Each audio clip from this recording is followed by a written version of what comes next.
De Marcelo Maisonave. Buen día, Marce, ¿cómo estás? Buen día, good morning, Casta, ¿cómo andan? Bien, estamos esperando a ver qué... Ansioso, desde el lunes estamos esperando sí, vino la novedad de las elecciones en el Europarlamento, así que, Marce, ¿qué novedades hay? Bueno, sí, efectivamente lo charlamos la semana pasada, ¿se acuerdan? Con María Victoria Álvarez, la especialista de la Universidad Nacional de Rosario, sobre la Unión Europea. Anticipábamos un poco lo que iba a pasar en esta elección al denominado Europarlamento. Se eligieron 720 legisladores para el Parlamento Europeo. Y bueno, se conversó mucho esta semana, creo, ¿no? No sé si ustedes acá en el programa lo han hecho también, pero entiendo que algo sí. Hablamos el lunes. Algo hablaron el lunes. Algo escuché, pero sí, se conversó mucho. Un poco lo anticipaba, creo yo, María Victoria en su momento, respecto de que ya se viene observando, no es novedad, este crecimiento de las fuerzas políticas denominadas o ancladas un poco hacia la derecha en Europa. Algunos calificarán de ultraderecha, otros simplemente de fuerzas de derecha o nacionalistas, depende del caso. Es un crecimiento que se viene viendo hace bastante tiempo, podríamos decir ya desde la década del 90, o en realidad prácticamente desde la década del 80 se va viendo este crecimiento, pero claro, son fuerzas que hace 30 años sacaban 4%, 5%, y que hoy gobiernan algunos países o ganaron algunas elecciones, como fue el caso, el más, si se quiere, imponente o el más impactante fue el de Francia, ¿no? Que duplicaron a la fuerza política del presidente Macron, lo que obligó al presidente francés a adelantar elecciones legislativas que van a ser a fin de junio y principios de julio, con lo cual, bueno, ahí sí hubo un terremoto bastante importante, pero bueno, quiero decir esto, ¿no? Lo hablábamos la semana pasada, no es una novedad absoluta esto del crecimiento de fuerzas de derecha, que hay que entenderlas en el contexto europeo. Cuando se habla principalmente de fuerzas de derecha en Europa, principalmente se hace referencia a un nacionalismo. No es la misma categorización que se traslada hacia América Latina, donde las fuerzas de derecha en general, o por lo menos en Argentina, son lo contrario. En general en Argentina las fuerzas de derecha, o por lo menos lo que estamos acostumbrados a ver del 83 para acá, son más extranjerizantes, colonialistas. Más colonialistas, sí, más vinculadas al poder financiero, sí. Claro, acá las fuerzas de derecha de Argentina se ubican generalmente o se alinean en la geopolítica con Estados Unidos, es más, lo que fueron las relaciones carnales en los 90, lo que fue Mauricio Macri en su momento con Donald Trump, un aliado estratégico, con el acuerdo con el Fondo Monetario, y ni que hablar ahora Milei, que lleva esa situación al extremo, con Israel, Estados Unidos, Ucrania y demás.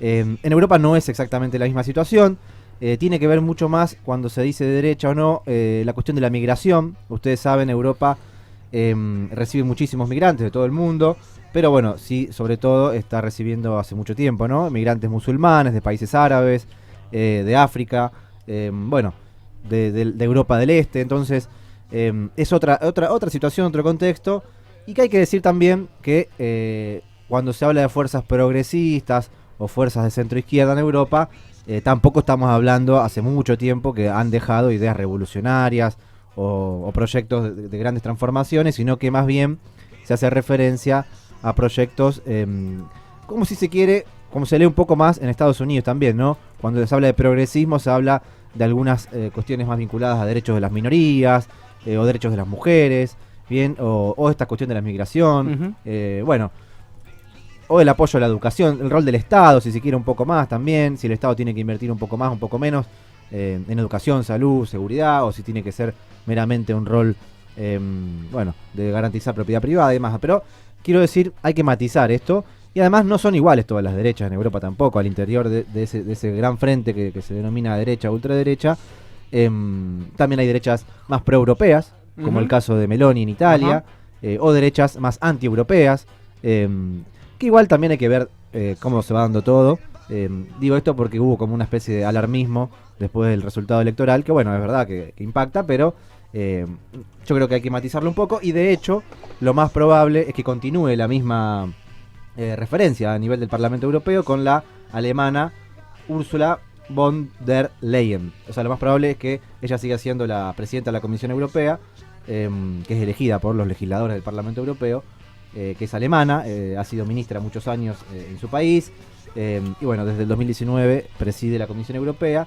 Lo más probable es que logre continuar en ese lugar, haciendo alianzas incluso con ella también es de derecha, quiero decir. Ajá. O sea, no es que hubo un cambio en ese sentido. Pero bueno, sí, me pareció interesante traer un audio de Josep Borrell, que es español. Josep Borrell es actualmente como si se quiere, el canciller de la Unión Europea. Él es de origen del Partido Socialista, del PSOE español. Él es actualmente el alto representante de la Unión Europea para Asuntos Exteriores y Seguridad, es decir, una cartera que unifica lo que es la política exterior y la seguridad, la cuestión militar. Y es interesante esta entrevista que hace con un periodista español. Recortamos unos 2 minutos y medio. Es previa a la elección, incluso, es del día 6 de junio. Pero creo que ya anticipándose un poco a lo que olfatea, obviamente, y a lo que se veía venir, nos va a dejar algo interesante para conversar. Si tenemos el audio, vamos con él. Señor Borrell, la invasión rusa de Ucrania ha sido una especie de bofetada de realidad para Europa. ¿Nos hemos dado cuenta de repente que estamos en un mundo más complejo y más peligroso? Yo creo que sí. Creo que ha sido un despertar, ¿no? El problema es saber si además de despertarnos nos hemos levantado de la cama. Porque los europeos habíamos imaginado que puesto que habíamos hecho la paz entre nosotros, también había paz en el resto del mundo. Y la guerra era una cosa lejana, distante, y no nos afectaba. No somos conscientes de lo que significa el actual reparto geopolítico del poder, ni de las amenazas económico-tecnológicas que representa hoy la competencia internacional, y tampoco de los problemas de funcionamiento de las democracias. Estamos haciendo esta entrevista en una fábrica de armamento. Hasta hace poco esto hubiera sido seguramente un tabú. Están cambiando los tiempos de alguna manera. Sí, a nadie le gusta, ¿verdad? Todo el mundo prefiere, y yo también, gastar el dinero en mantequilla, como decían en la Primera Guerra Mundial, más para la mantequilla que los cañones. Pero a veces si no tienes cañones, también te quedas sin mantequilla. Y la llamada de atención que la historia nos ha traído ahora es de que no podemos confiar que nuestra seguridad venga garantizada por lo que decidan cada 4 años los electores americanos. Tienes que tener una capacidad de defenderte, y que hoy por hoy Europa no la tiene. Vivimos en un mundo donde el orden establecido está siendo contestado, rechazado por potencias emergentes que cuando yo nací simplemente no existían o eran puros enanos, y que ahora son potencias que aspiran a la hegemonía mundial, como es el caso de China. Hay más actores y hay menos cooperación entre los actores. Y ese orden, heredado del fin de la Guerra Fría, ya no funciona. Y algunos lo contestan radicalmente, otros queremos adaptarlo, sabiendo que hay que adaptarlo, y otros simplemente lo quieren sustituir por otro. Estados Unidos gasta en defensa más que los 10 países siguientes juntos. Y esa capacidad nosotros, los europeos, de alguna manera la usufructuamos. La cuestión es si eso va a seguir siendo siempre así. Y yo creo que los europeos tenemos que tomar nuestra parte de responsabilidad. Todos los países europeos, todos, incluso el más grande, son demasiado pequeños para jugar solos en el mundo. Que solamente si nos unimos y compartimos, tendremos el peso y la dimensión necesaria para influir. Lo dije, si no estás en la mesa, estás en el menú. Bueno, ahí... Interesante la reflexión final, ¿eh? Si no está ¿Qué en la les mesa, parece? está en el menú.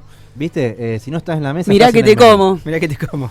Muy, muy crudo el relato acá de Josep Borrell, actual canciller y secretario o presidente de la Comisión de Seguridad de la Unión Europea, que tiene origen socialista, lo quiero recalcar porque también con esta cuestión de izquierdas y derechas en Europa hay que ser bastante Sí, cautos. prudente, ¿no? Sí. Cautos.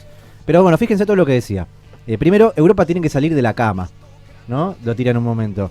Nos encantaría gastar en mantequilla, pero a veces hay que gastar en cañones, porque si no gastas en cañones te quedas sin mantequilla. Nos confiamos o nos aburguesamos o nos tranquilizamos en Europa de que Estados Unidos nos iba a defender toda la vida, de que Estados Unidos invierte tanto en armamento que le sobra para bancarnos a nosotros. Pero bueno, empiezan a dudar también de esa alianza estratégica, o por lo menos dice, la verdad, de hecho la entrevista se hace en una fábrica de armamento, lo dice el periodista en un momento, están si ustedes ven el video de la entrevista, están entre cañones, tanques de guerra, en una fábrica. Y bueno, ¿no? Esta idea de despertar, una reacción en Europa. Bueno, y un poco también lo que canalizan estas fuerzas denominadas de derecha, de ultraderecha o nacionalistas, que evidentemente saben interpretar en este tiempo histórico, no solamente en Europa, sino también pasa en Argentina y en gran parte de Occidente, están canalizando esto que también dice Borrell, que es el fin de la Guerra Fría, el fin de un mundo que ya no existe, y la necesidad de construir un nuevo orden mundial, que algunos quieren romperlo completamente con un cañonazo, otros quieren adaptarlo, reformarlo, ser más prudentes, más gradualistas, otros directamente no lo entienden, otros no saben para dónde disparar. Bueno, en esa confusión o transición, que lo venimos hablando en todas las columnas, que estamos en una época de transición, con el ascenso de las nuevas potencias globales, ¿no? China, India, sobre todo, ¿no?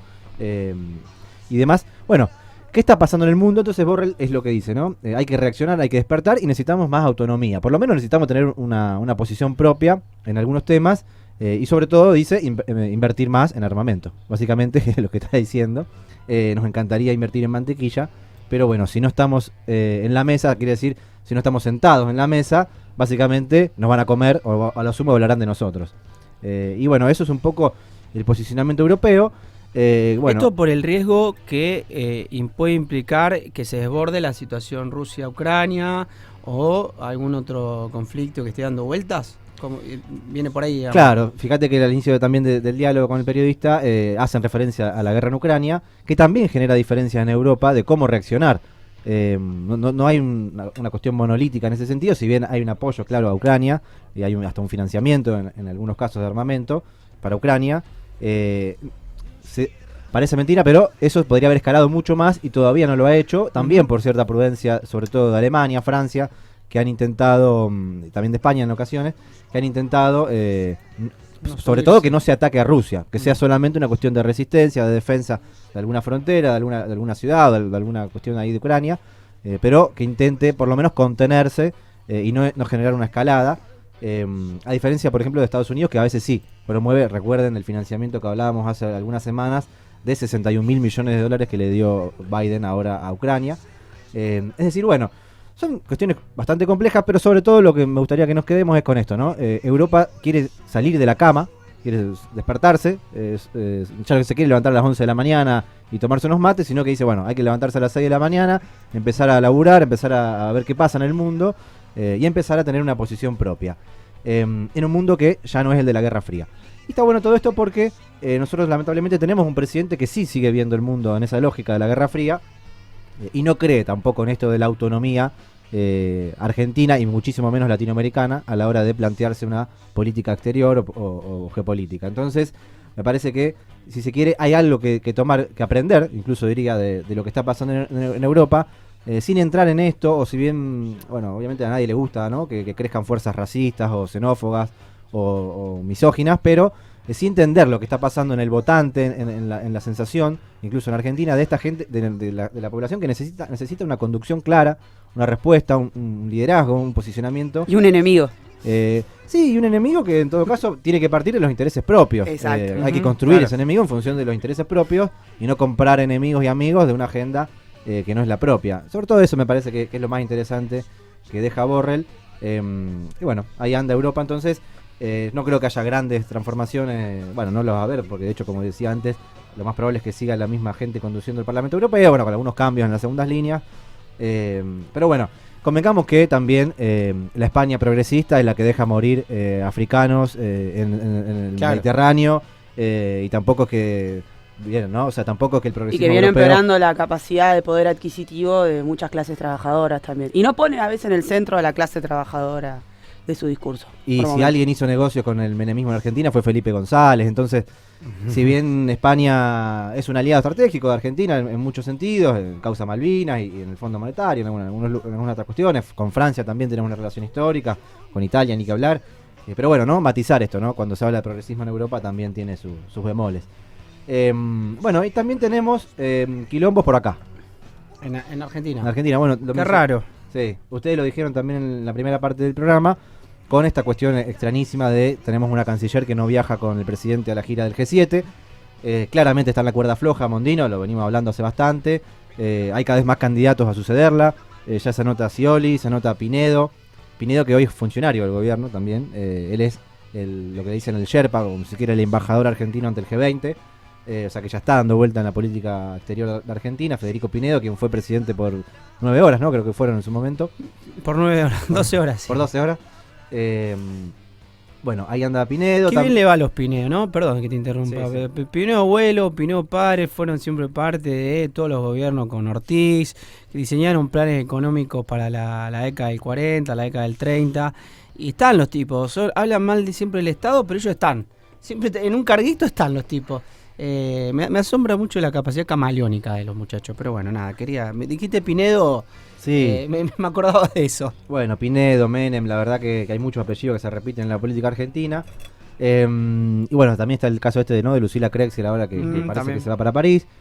Bueno, y la gira de Milei, que la verdad que bueno, la semana pasada nosotros la presentábamos de una forma y del miércoles anterior al de hoy hubo 800 idas y vueltas. Todavía no está del todo clara cómo va a ser la gira de Milei. A ese punto estamos trabajando. Pero bueno, sí, en principio él va a viajar esta noche cuando más o menos esté claro el panorama de la ley bases en el Senado. Bueno, se va para Italia a la reunión del G7, invitada por Giorgia Meloni. También hay que decir, que lo habíamos dicho también, no es el único presidente extra G7 que es invitado. También va a ir, por ejemplo, Lula da Silva, bueno, hay varios más.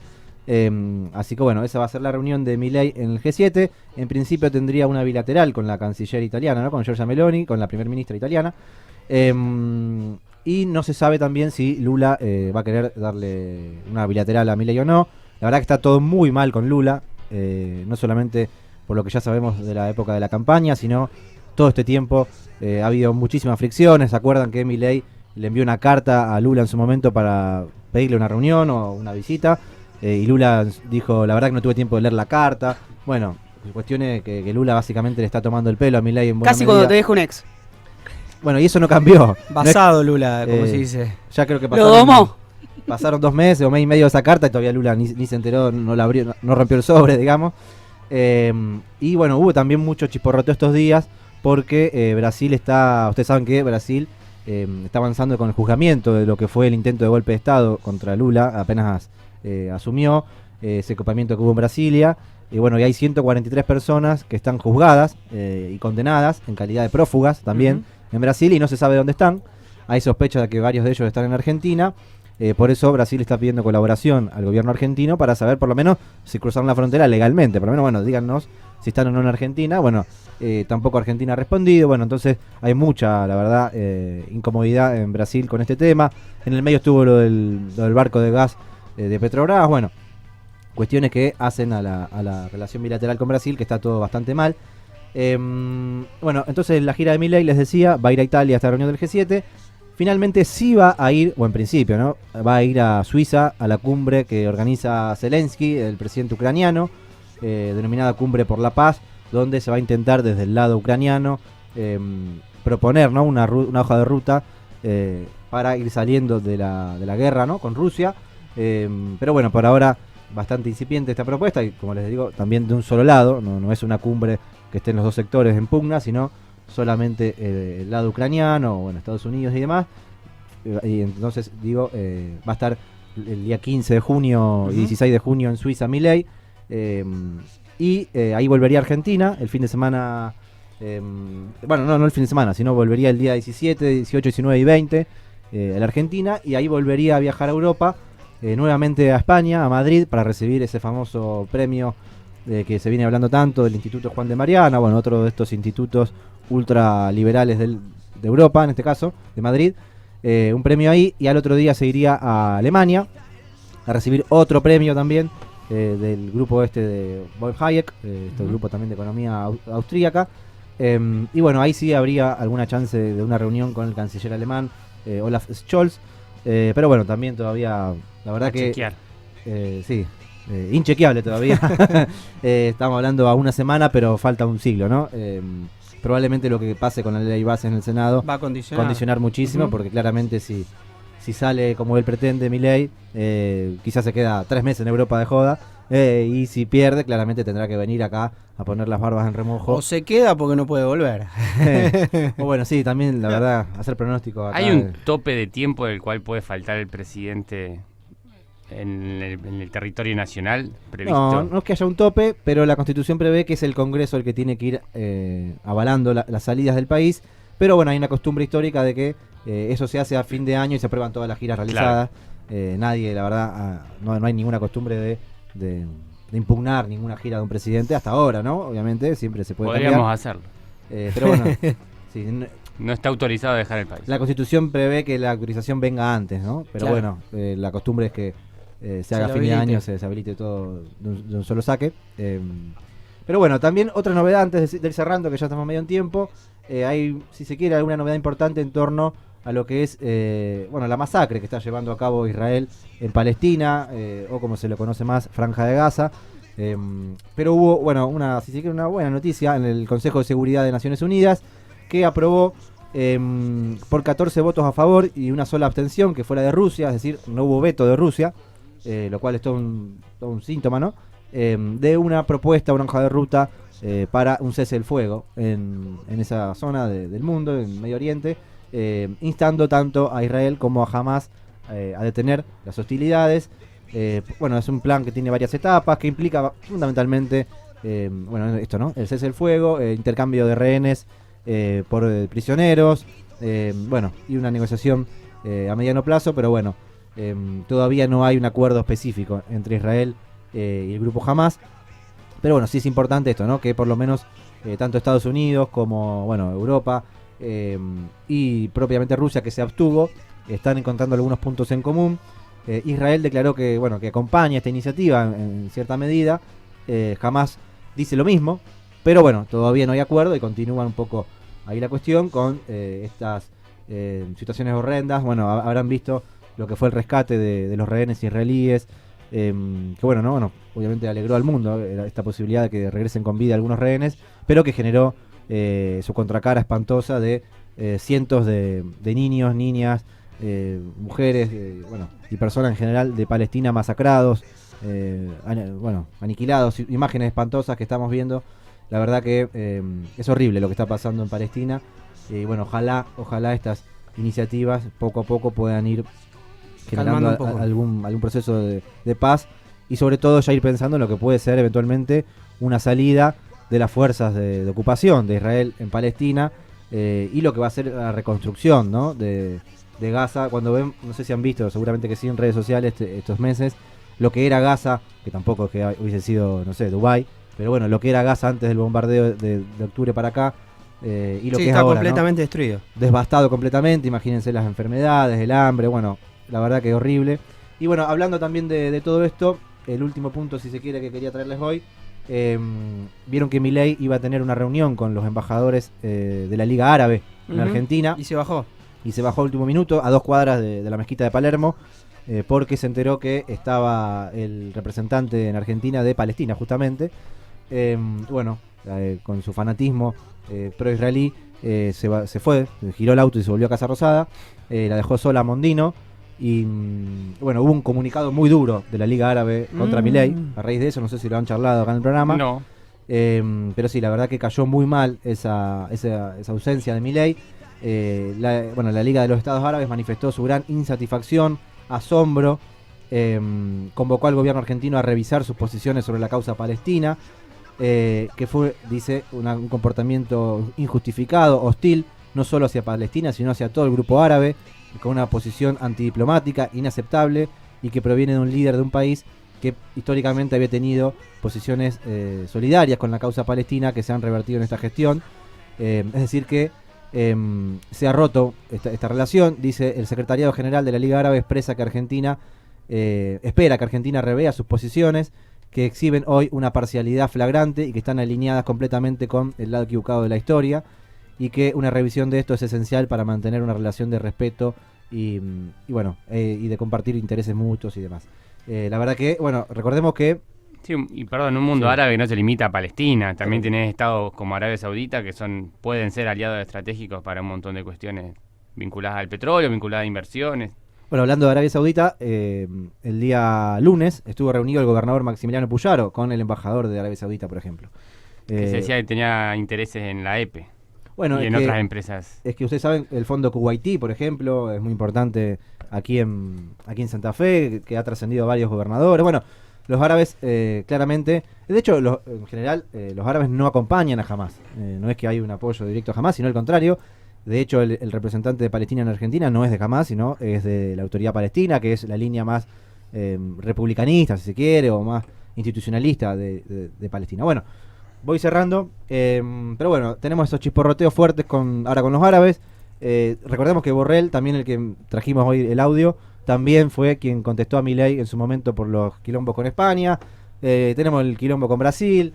Bueno, ahí anda el mundo y... Tranca. No pasa nada, por suerte. Quilombo por todos lados. Bueno, sí, qué sé yo. Ahí anda. Te puse de título de la columna. Pasaba Marcelo Maisonave con toda la actualidad de lo que está pasando en el mundo y Argentina en el mundo. Ya volvemos, que tenemos un montón de información todavía.